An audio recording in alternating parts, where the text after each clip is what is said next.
ഞങ്ങൾ രണ്ട് ഇന്നിവിടെ മാവേലിക്കര ഒരു പുസ്തകോത്സവം കാണാനായിട്ട് വന്നതാണ്. ഇത് നമ്മുടെ സ്വന്തം ഓണാട്ടുകരയുടെ തലസ്ഥാനം എന്ന് കരുതപ്പെടുന്ന മാവേലിക്കരയാണ് ഈ പ്രോഗ്രാം നടക്കുന്നത്. ഇത് നമുക്ക് ഇതിനകത്തെ കാഴ്ചകളൊന്ന് കണ്ടുവരാം. ഇത് ഫെബ്രുവരി 2-ാം തീയതി ഈ നാട്ടുകാരൻ തന്നെയായ ഗോവ ഗവർണർ ശ്രീ പ്രിയ ശ്രീധരൻപിള്ള സാറ് ഭദ്രദീപം കൊളുത്തി ഉദ്ഘാടനം ചെയ്ത ഒരു പരിപാടി. ഫെബ്രുവരി 9-ാം തീയതി വരെ ഇതുണ്ട് പരിപാടി. ഇവിടെ നമുക്കിതിൻ്റെ കാഴ്ചകൾ, ഇവിടെ ഒത്തിരി പ്രസാദകരുടെ ബുക്കുകളുണ്ട്. അത് DC books, Manorama, Mathrubhumi, Kurukshetra, HNC books, ഇങ്ങനെ ഒരുപാട് പ്രസാദകരുടെ ബുക്കുകളുണ്ട്. ഇവിടെ പ്രശസ്തരായ പല വ്യക്തികളുടെയും പുസ്തകങ്ങൾ ഇവിടെ നമുക്ക് വാങ്ങിക്കാൻ കിട്ടും. ഈ AI കാലഘട്ടമായിരിക്കും സമയത്ത് പോലും ഇങ്ങനത്തെ പരിപാടി ഇവിടെ നടത്തണമെങ്കിൽ പുസ്തക വായനക്കാരുടെ എണ്ണം അതുപോലെ ഒട്ടും കുറഞ്ഞിട്ടില്ല എന്ന് നമുക്കിതിന് മനസ്സിലാക്കാൻ സാധിക്കും. പിന്നെ ഈ നടക്കുന്ന സ്ഥലം പ്രത്യേകം ഞാനിവിടെ പറഞ്ഞുതരാം. നമ്മൾ മാവേലിക്കര മിച്ചൽ ജംഗ്ഷനിൽ നിന്ന് പുതിയാവിന് പോകുന്ന വഴിക്ക് നമ്മുടെ കൊമ്പശ്ശേരിൽ ജ്വല്ലറി, അതിന് നേരെ ഓപ്പോസിറ്റുള്ള ജോർജിയൻ ഗ്രൗണ്ടിലാണ് ഈ എക്സിബിഷൻ നടക്കുന്നത്. ഞങ്ങളിവിടെ വന്ന് കയറിയത് ഉച്ച സമയത്താണ്. അതുകൊണ്ട് തന്നെ തിരക്ക് തീരെ ഇല്ല എന്ന് പറയാനൊക്കത്തില്ല, ചെറിയ രീതിയിൽ തിരക്കുണ്ട്. അതുകൊണ്ട് തന്നെ ഒരു കാര്യം മനസ്സിലാക്കാനൊക്കും, ഈ കാലഘട്ടത്തിലും പുസ്തകങ്ങളെ സ്നേഹിക്കുന്നതും സാഹിത്യവും ഒക്കെ ഇഷ്ടപ്പെടുന്ന ഒത്തിരി ആൾക്കാർ നമ്മുടെ ഇടയിൽ ഇപ്പോഴും ഉണ്ടെന്നുള്ള കാര്യം നമുക്ക് മനസ്സിലാക്കാനൊക്കും. പിന്നെ നമ്മൾ ഇത് കണ്ടുകൊണ്ടിരിക്കുന്ന ഇത് പ്രദർശനം നടക്കുന്ന കൂടെ തന്നെ ഇവിടെ രാവിലെ മുതൽ തന്നെ കുട്ടികളുടെ കലാപരിപാടികളും മത്സരങ്ങളും ഒക്കെ ഉണ്ട്. അതിൻ്റെ കൂടെ തന്നെ ഇപ്പോൾ ഇവിടെ നടന്നുകൊണ്ടിരിക്കുന്ന പരിപാടി പ്രശസ്ത സാഹിത്യകാരനായ ശ്രീ MD വാസുദേവൻ നായർ സാറിൻ്റെ അനുസ്മരണമാണ്. ഞാനതിൻ്റെ സൗണ്ടൊന്നും കാണിക്കുന്നില്ല, കാരണം പാർട്ടായിട്ട് കാണിക്കുമ്പം അതിൻ്റെ പ്രസംഗത്തിൻ്റെ അങ്ങും ഇങ്ങൊക്കെ കേൾക്കാനൊക്കെ അതുകൊണ്ട് സൗണ്ടൊന്നും ഞാൻ കേൾപ്പിക്കാത്തത് കൊണ്ടാണ്. അതിവിടെ നടന്നുകൊണ്ടിരിക്കുന്നുണ്ട്. അപ്പം നമുക്ക് ഇതിൻ്റെ കാഴ്ചകൾ വിശദമായിട്ടൊന്ന് കാണാം. പിന്നെ ഇവിടെ വരുന്ന ഒരു കുട്ടികളെയും കൊണ്ട് വന്നു കഴിഞ്ഞാൽ കുട്ടികൾക്കുള്ള ബുക്കുകൾ ഒത്തിരി ഉണ്ട്. കളറിങ് ബുക്കുകളുണ്ട്, വായിക്കാനുള്ള ബുക്കുകളുണ്ട്. അവർക്ക് അതുപോലെ നമ്മുടെ പുരാണങ്ങളെ സംബന്ധിച്ച കുട്ടികൾക്കുള്ള ബുക്കുകൾ, അങ്ങനെയുള്ള സാധനങ്ങളൊക്കെ ഒരുപാടുണ്ട് ഇവിടെ. അവർക്കത് വാങ്ങിച്ചു കൊടുത്ത് അവരിലും വായനാശീലം വളർത്താനായിട്ട് നമുക്കിവിടെ നിന്ന് സാധിക്കാം. വരുമ്പം കുട്ടികളെ കൂടെ കൂട്ടിക്കൊണ്ട് വന്ന് കാണിക്കാമെങ്കിൽ അത് നല്ലൊരു കാര്യമായിരിക്കും. ഇപ്പോൾ ഈ മൊബൈലിൻ്റെയും ഒക്കെ യുഗങ്ങൾ ഇങ്ങോട്ടായി കഴിയും പിള്ളേർ അതിൽ നിന്നൊക്കെ ഒന്ന് മോചിപ്പിച്ചിട്ട് പുസ്തക വായനയിലേക്ക് തിരിച്ചുവിടാൻ അവരും വായിച്ച് ആ ഒരു വായനാശീലം വളർത്തി ആ ഒരു സംസ്കാരം നിലനിർത്തി കുട്ടികളും വളർന്നു വരാൻ നമുക്ക് സഹായിക്കാൻ പറ്റും. പിന്നീട് മലയാളം ബുക്കുകളും മാത്രമല്ല, നല്ല നല്ല ഇംഗ്ലീഷ് പുസ്തകങ്ങളും ഒരുപാടുണ്ട്. അതും കുട്ടികൾക്ക് വായിക്കാനൊക്കെ ഹാരി പോട്ടർ പോലൊക്കെയുള്ള പുസ്തകങ്ങളും അതുപോലെ നമുക്കും വായിക്കാൻ പറ്റിയ നല്ല നല്ല പുസ്തകങ്ങൾ, ഇംഗ്ലീഷ് പുസ്തകങ്ങളും ഇവിടെ ധാരാളമുണ്ട്. അപ്പം കഴിയുന്നിടത്തോളം ആൾക്കാർ വന്ന് ഈ പരിപാടി, ഇത് ആദ്യമായിട്ടുണ്ടായ സംരംഭമാണ്. ഇനി ഇതിവിടെ നടത്തണമെന്നുണ്ടെങ്കിൽ അതിനുള്ള ഒരു പ്രചോദനം നമ്മളാണ് കൊടുക്കേണ്ടത്. അപ്പോൾ അതിനായിട്ട് നമ്മൾ മാക്സിമം ആൾക്കാരെ ഇവിടെ വന്ന് കാണുകയും ഈ പ്രദർശനങ്ങൾ കാണുകയും അവർക്ക് ആവശ്യമുള്ള പുസ്തകങ്ങൾ വാങ്ങിച്ച് വായിക്കുകയും ചെയ്താൽ നമുക്കും ഗുണമാണ്, നടത്തുന്നവർക്ക് അതൊരു പ്രചോദനമായിരിക്കും. അതുകൊണ്ട് എല്ലാവരും വന്ന് കാണുക, പുസ്തകങ്ങൾ വാങ്ങിക്കുക, വായിച്ച് വളരുക. ഇവിടെ ഭഗവത്ഗീത, ശ്രീമദ് ഭഗവത്ഗീത ഇരിപ്പുണ്ട്. ഈ ഭഗവത്ഗീതയ്ക്ക് ഒരു പ്രത്യേകതയുണ്ട്. നമ്മൾ സാധാരണ കാണുന്ന ഭഗവത്ഗീത എന്ന് പറഞ്ഞാൽ സംസ്കൃത ശ്ലോകങ്ങൾ മലയാളത്തിലാക്കി എഴുതിയാണ് വരുന്നത്. ഇതങ്ങനെയല്ല, സംസ്കൃതമല്ല, ഈ ശ്ലോകങ്ങളെല്ലാം മലയാളം തന്നെയാണ്. അത് അർത്ഥമായിട്ട് നമുക്ക് മനസ്സിലാകത്തക്ക രീതിയിൽ മലയാളത്തിനുള്ള ശ്ലോകങ്ങളാണ് എഴുതിയിരിക്കുന്നത്. ഈ ഭഗവത്ഗീതയിൽ ഒരെണ്ണം ഞാനും വാങ്ങിയിട്ടുണ്ട്.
ഇവിടെ പുസ്തകങ്ങൾ മാത്രമല്ല, അതിൻ്റെ ആർട്ടിസ്റ്റ് സുരേഷ് കായംകുളം എന്ന് പറഞ്ഞ ഒരു കലാകാരൻ്റെ കുറച്ച് മ്യൂറൽ പെയിൻറ്റിങ്സ് വെച്ചിട്ടുണ്ട്.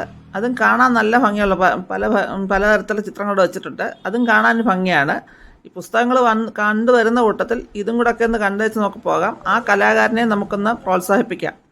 അപ്പോൾ അതും കൂടെ കാണാൻ സാധിക്കും.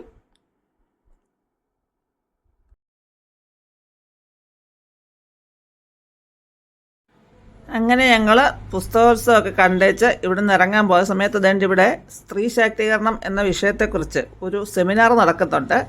പക്ഷെ ഇരുന്ന് കേൾക്കാൻ സമയം കിട്ടുന്നില്ല. നേരം ഒത്തിരി വൈകിയതുകൊണ്ട് ഇരുന്ന് കേൾക്കാൻ സമയം കിട്ടുന്നില്ല.